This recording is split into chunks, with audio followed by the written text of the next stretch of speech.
Tonight, a problem solver exclusive. A local high school coach is arrested, his house searched. Problem solver Scott Lewis joins us now live from Grosse Pointe Farms with this story. Scott? Monica, I'm outside Grosse Pointe South High School, and the principal here is not commenting on what the problem solvers have uncovered. I've learned that the Grosse Pointe South boys hockey coach has been arrested, and this looks like something very serious. The Grosse Pointe South summer team held a practice Wednesday night, but a familiar face was missing at the rink. Bob Bopp, the Grosse Pointe South boys coach for the last 16 seasons, was sitting behind bars. Fox 2 has learned that Bopp was hauled away in handcuffs by local cops and federal agents. The lawmen swarmed into Bopp's Taylor neighborhood around 10 Tuesday morning, arresting him and searching his house. And the next thing I hear while I'm up there working is guy yelling he's got a police warrant, and he's a police, they have a warrant. They had him sitting in his car in the back of the police car for a good 2.5 hours. For some reason, Farmington Hills drove all the way out here to pick him up from his house. Farmington Hills police were the lead agency on the raid, but federal agents were also involved.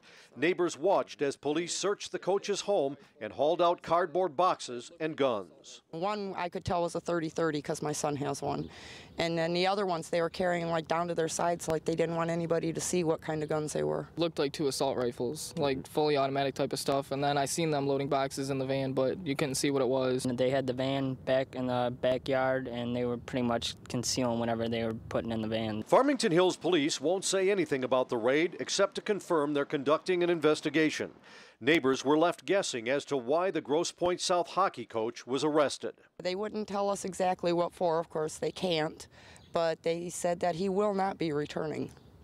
So whatever he did was very bad. Bob Bopp has been coaching at Grosse Pointe South since 1992.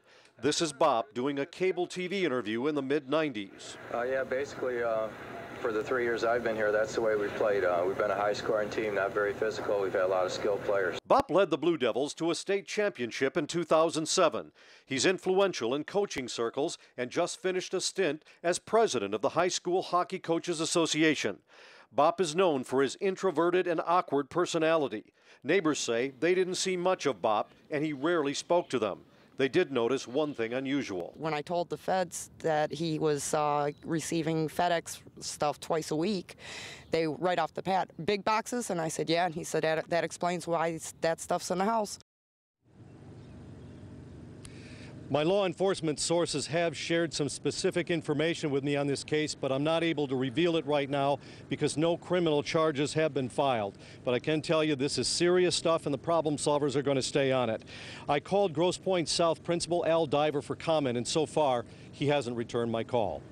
Reporting live from Grosse Pointe Farms, Scott Lewis, Fox 2 News. Well, it has to be pretty upsetting for that community. Scott, what are the parents of the Grosse Pointe South players saying about all of this? Well, Monica, they're really concerned about this. I did contact a few of the parents. They told me rumors started swirling last night when Bopp didn't show up for practice, and now they're hearing rumors about the arrest. I did contact the director of human resources for the Grosse Pointe schools, and he told me that they really don't have much information now, but when they get it, they will be contacting parents. All right, thanks for that live report, Scott.